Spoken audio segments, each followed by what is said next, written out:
Nous remarquons au verset 27 du livre de l'Apocalypse 21-22 le fait suivant.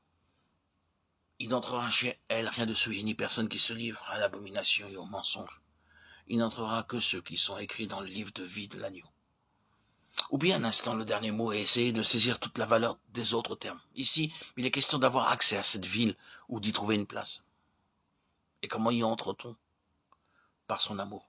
Oui, mais par son amour purificateur. Assurément, il n'y a rien qui puisse nous laver et nous purifier plus puissamment que le véritable amour.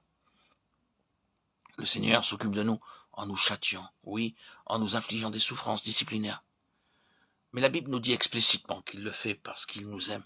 Ici, son amour doit œuvrer de manière à nous purifier. On remarque que certains éléments ne sont pas conformes à la personne de l'agneau, l'impureté, l'abomination et le mensonge. Ceux-ci ont été détruits par l'agneau de Dieu.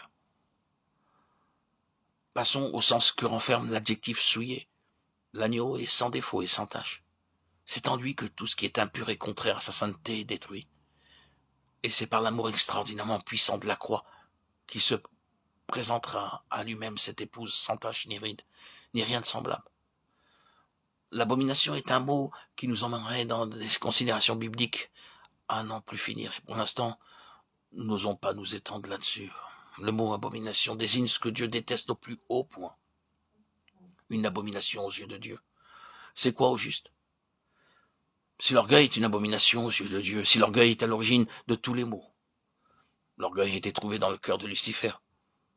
Et tout le désordre que nous connaissons provient de cette source.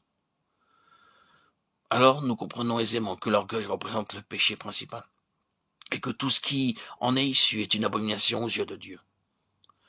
L'agneau, quant à lui, est tout à l'opposé. Il est exempt de tout orgueil et de toute trace du moi.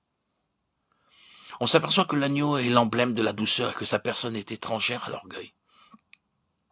C'est par son propre sang qu'il nous purge de cet abominable péché.